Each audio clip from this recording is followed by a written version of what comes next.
આપણી મુદ્રા અને શરીરનું સંતુલન આ એવા અદૃશ્ય હીરો છે જે આપણા રોજિંદા સ્વાસ્થ્ય પર ઊંડી અસર કરે છે. આજે આપણે એ જ સમજવાની કોશિશ કરીશું કે આ બધું કેટલું જરૂરી છે. આપણને બધાને ક્યારેક ને ક્યારેક નાના મોટા દુખાવા તો થતા જ હોય છે, પણ ક્યારે વિચાર્યું છે કે આ બધા પાછળ કોઈ બીજું જ કારણ છુપાયેલું હોય? થાક નહીં, કંઈક બીજું. જુઓ, ખભાનો દુખાવો, કમરમાં દુખાવો, ઘૂંટણ, આ બધું તો જાણે રોજનું થયું. પણ નવાઈની વાત તો એ છે કે ઘણીવાર આ બધા દુખાવાનું મૂળ એક જ જગ્યાએ છુપાયેલું હોય છે.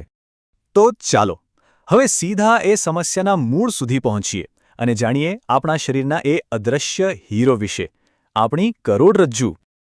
આપણા શરીરનો આખો પાયો, આખું સંતુલન, બધું જ આ કરોડરજ્જુની કુદરતી રચના પર ટકેલું છે. જ્યાં સુધી આ રચના બરાબર છે ત્યાં સુધી સમજો કે બધું બરાબર છે. હવે સારી મુદ્રાનો મતલબ એ નથી કે બસ દુખાવામાંથી છુટકારો મળી ગયો. અરે, એના ફાયદા તો આપણા શ્વાસ લેવાની રીતથી લઈને વિચારવાની શક્તિ સુધી પહોંચે છે. ચાલો જરા વિગતમાં જોઈએ. જુઓ, જ્યારે મુદ્રા યોગ્ય હોય તો ફેફસાને શ્વાસ લેવા માટે પૂરી જગ્યા મળે છે. મતલબ ઊંડા અને સારા શ્વાસ. અને વધુ ઓક્સિજન એટલે શું? એટલે મગજ વધુ સક્રિય રહે, આપણી એકાગ્રતા વધે અને તણાવ ઘટે.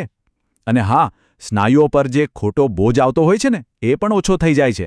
એટલે પીઠ અને સાંધાના દુખાવામાં આપોઆપ રાહત મળે છે. આ એક બહુ જ રસપ્રદ કનેક્શન છે.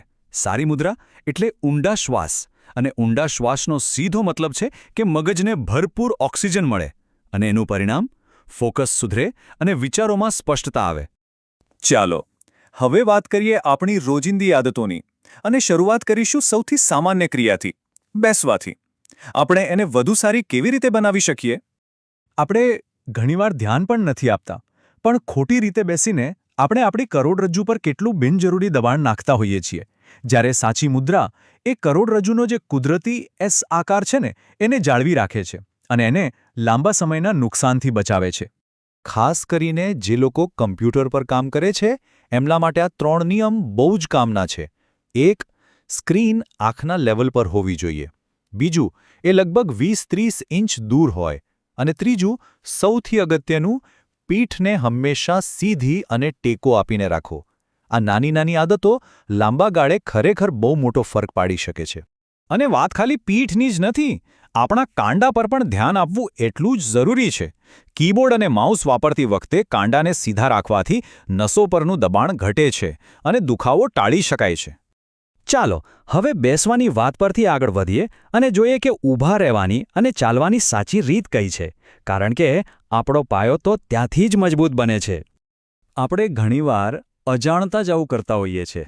શરીરનું બધું વજન એક જ પગ પર નાખી દઈએ છીએ.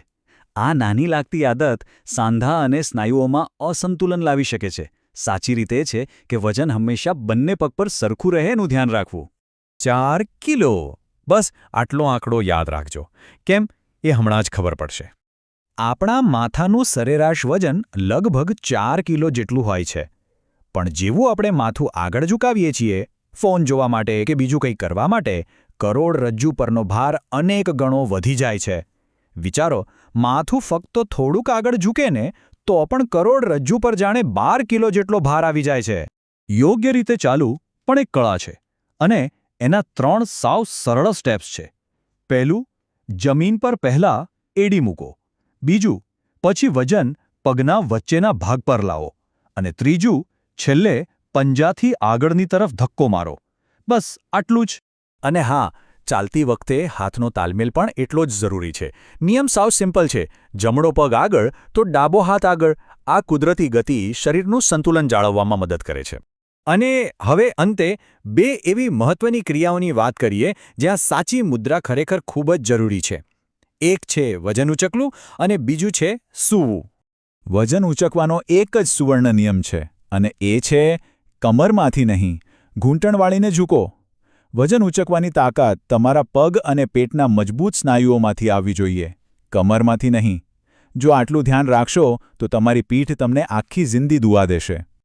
આપણે કેવી રીતે સૂઈએ છીએ એ પણ આપણા સ્વાસ્થ્ય પર બહુ મોટી અસર કરે છે. જો સામાન્ય રીતે પીઠ પર સૂવું એ ગરદન અને કમર માટે સૌથી સારું માનવામાં આવે છે. ડાબી બાજુ પડખું ફરીને સૂવાથી પાચન સારું રહે છે. પણ એક વાત ખાસ યાદ રાખવા જેવી છે, પેટ પર ઊંધા સૂવાનું તો બને ત્યાં સુધી ટાળવું જ જોઈએ, કારણ કે એનાથી કરોડરજ્જુ પર સૌથી વધુ દબાણ આવે છે. આ ચિત્ર બહુ સરસ રીતે સમજાવે છે કે ડાબી બાજુ સૂવું પાચન માટે કેમ સારું છે. આપણા પેટની જે રચના છે ને, એના કારણે ડાબી બાજુ સૂવાથી ગ્રેવિટી એસિડને પેટમાં જ રાખવામાં મદદ કરે છે, જ્યારે જમણી બાજુ સૂવાથી એસિડ સહેલાઈથી ઉપર અન્નનળીમાં આવી શકે છે. તો આ બધી ચર્ચાનો સાર શું છે? એ જ કે સ્વાસ્થ્યમાં મોટા સુધારા કરવા માટે હંમેશા જીવનમાં મોટા ફેરફારો કરવાની જરૂર નથી હોતી. યાદ રાખવા જેવી વાત એ છે કે આપણી રોજિંદી આદતોમાં કરેલા નાના પણ સભાન ફેરફારો જ લાંબા ગાળે જીવન માટે એક મજબૂત પાયો તૈયાર કરે છે. તો હવે સવાલ એ છે કે આ બધી જાણકારી પછી પોતાની મુદ્રા સુધારવા માટે આજથી જ કયો એક નાનો ફેરફાર કરી શકાય? આના પર વિચાર જરૂર કરજો.